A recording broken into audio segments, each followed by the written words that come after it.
Welcome to Wirewill's Privacy Roll-Up, a weekly look at top news in the world of privacy. And we're speaking with our CPO today, Rick Buck. Hi, Rick, how are you? I'm great, Janine. How are you? Doing well, doing well. So, looks like Facebook's in the news again.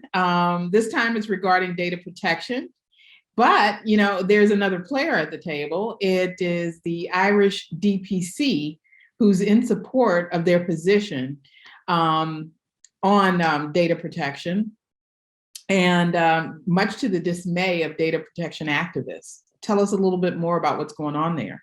This is a really interesting story, and I'm guessing one that at least this draft decision by Commissioner Dixon came, I think, certainly as a surprise to me. I'm guessing as a surprise to others. To sum it up, GDPR says that you need consent prior to the collection or use of data for just about every purpose. And that's a widely accepted and widely enforced part of the law. Facebook was held accountable for, was called into question for taking a different approach to establishing a legal basis other than consent as a way to market and collect information about people in Europe. And what Facebook did was, rather than ask for consent, they put all of the disclosures in their user agreements and argued that the user agreement was a contract and that they were using the fulfillment of a contract as their legal basis to be able to collect and process data about Europeans. Interesting play. I would have thought this would have been a right down the middle strike with a 14-pound bowling ball that said "nice try." Right. But I think you're bending the law. And the Irish DPC initially drafted language that said otherwise.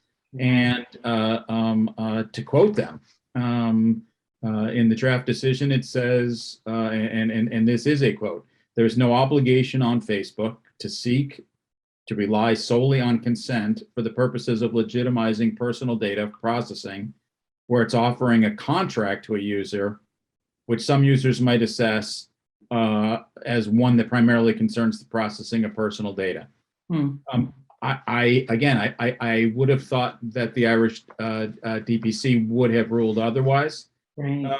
The Irish DPC, I think, in many respects, has often been looked at as more liberal than other data privacy offices throughout the EU. So, needless to say, this decision has been met with all kinds of controversy.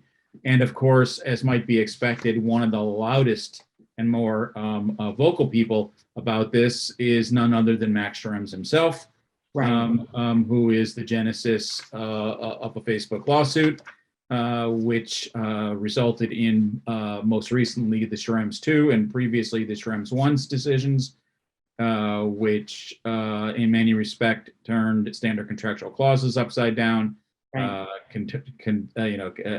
put under great question the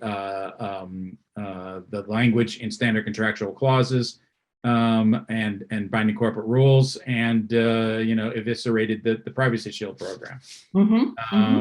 So it'll be really interesting to see where this all goes. From a next step point of view, and by the way, let me just back up a second. So I mentioned this earlier, but GDPR is very clear about saying that consent needs to be informed. It needs to be given freely. And it needs to be, given the ability to be withdrawn at any time. Right. And so again, I'm kind of surprised that the decision went the way it did. Right. This is not the final decision. And so now this conversation moves to a larger platform. Other commissioners across the EU have an opportunity to to give input and Right. help with the final decision. Right. And we'll see where this one ends up. Interesting news this past week, and one that I didn't expect. I'm guessing I'm not alone in that. Yeah. But we'll see how this all plays out.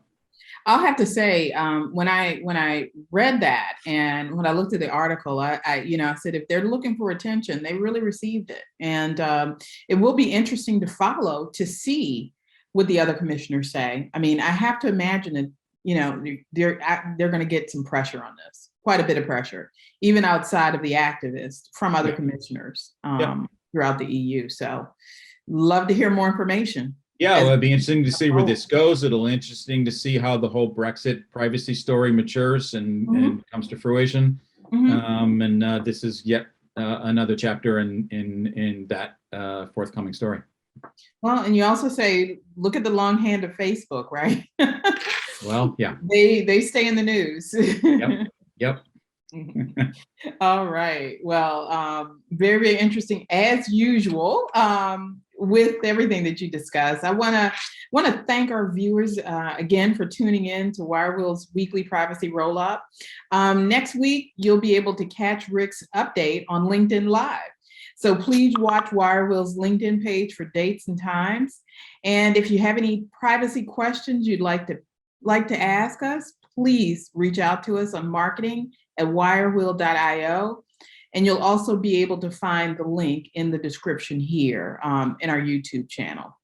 So, Rick, I'd like to thank you for your time today. And, keep filling us with all this information about what's happening in privacy. Thank you. Thank you very much, Janine. And thanks so much for doing this with me the past couple of months. It's been my great pleasure to do this with you. Thank you to everybody who's continued to listen in on these things, and join me live next week. Thanks again, everybody. All right.